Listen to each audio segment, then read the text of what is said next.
নমস্কার বন্ধুরা, নতুন আরেকটি রেসিপিতে সবাইকে স্বাগতম। আজ করলাম কাজু রুই। রুই মাছ বাড়িতে প্রায়ই রান্না হয়, ওই জন্য একটু এদিক সেদিক করে রান্না করে স্বাদ বদল করা। প্রথমে রুই মাছটা ভালো করে পরিষ্কার করে এখানে লবণ দিয়ে দিলাম আর হলুদ দিয়ে মাখিয়ে রেখে দিলাম প্রায় 5-10 মিনিট মতো। এদিকে একটা কড়াই বেশ ভালো মতো গরম করা হয়েছে, তারপর তাতে সর্ষের তেল দিয়ে তেলটা ভালো মতো গরম হতেই মাছগুলোকে একে একে দিয়ে মাছগুলোকে ভেজে নেব। মাছগুলো এবারে মিডিয়াম আঁচ করে দিয়ে একটা পিঠ লালচে হতেই উল্টে দিলাম।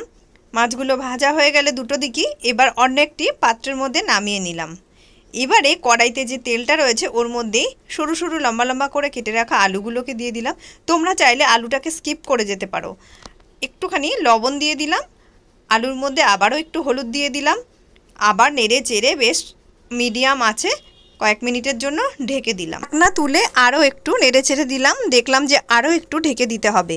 তো আরও মিনিট 5 ঢেকে দিতেই আলুগুলো খুব ভালোভাবেই নরম হয়ে গেছে। ঢাকনা তুলে আঁচ বাড়িয়ে আরও কয়েক মিনিট ভেজে নেওয়াতে আলুগুলো পুরোপুরি লালচে হয়ে গেছে আর দেখতেও বেশ ভালো লাগছে। এবারে আলুগুলোকে নামিয়ে নেব। এবারে কড়াইতে যে তেলটা রয়েছে একদমই দেখো সামান্য একটু তেল রয়েছে, আর কোনো তেল দেওয়ার দরকার নেই। এর মধ্যে একটুখানি 1 চামচ মতো আদা বাটা অ্যাড করে দিয়েছি। খুন্তি দিয়ে একটু নেড়ে ছেড়ে নিলাম, দেখো লালচে হয়ে এসেছে। যখন আদা বাটাটা লালচে হয়ে আসবে হলুদ গুঁড়ো, জিরে গুঁড়ো, লঙ্কার গুঁড়ো একসঙ্গে মিক্সড করে এখানে অ্যাড করে দিলাম। আমি শুকনোই দিয়েছি, এবারে এখানে জল দিয়ে দেবো। তোমরা চাইলে বাটিতেই জল দিয়ে একটা পেস্ট বানিয়ে তারপরে দিতে পারো। এবারে এর মধ্যে একটু জল অ্যাড করে দিলাম, আরও কয়েক মিনিট এইভাবে কষিয়ে নেব। মশলাটা দেখো লালচে হয়ে এসছে। এবারে আমি একটা কাজু বাদামের পেস্ট রেডি করে রেখেছিলাম, সেটা এখানে অ্যাড করে দিলাম। ভালো করে নেড়ে চেড়ে 2-3 মিনিট, খুব বেশি সময় নয়, কাজু বাদাম দেওয়ার পর কিন্তু বেশি ভাজা যাবে না। ওই বাটিটা ধুয়ে 1 বাটি জল দিয়ে দিলাম, প্রয়োজনে আরও একটু জল দিতে পারো তোমরা। এবার ভেজে রাখা আলুগুলোকে দিয়ে দেব, দিয়ে ফুটতে দেব। ফুটতে ফুটতে যখন আলুগুলো খুব ভালোভাবে সেদ্ধ হয়ে যাবে তখন এর মধ্যে ভেজে রাখা মাছগুলোকে দিতে হবে। ভেজে রাখা মাছগুলোকে দিয়ে একদম আঁচ কমিয়ে দিয়ে কয়েক মিনিট এইভাবে রেখে দিতে হবে।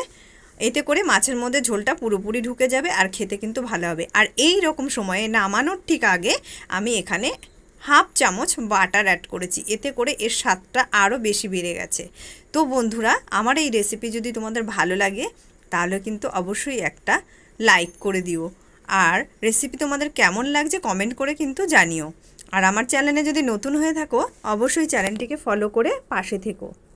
আর এই রকম সহজ সরল রেসিপি পেতে অবশ্যই চ্যানেলের সঙ্গে থেকো, আর তোমাদের ভালোবাসাতেই আমার চ্যানেলটা এগিয়ে যাবে।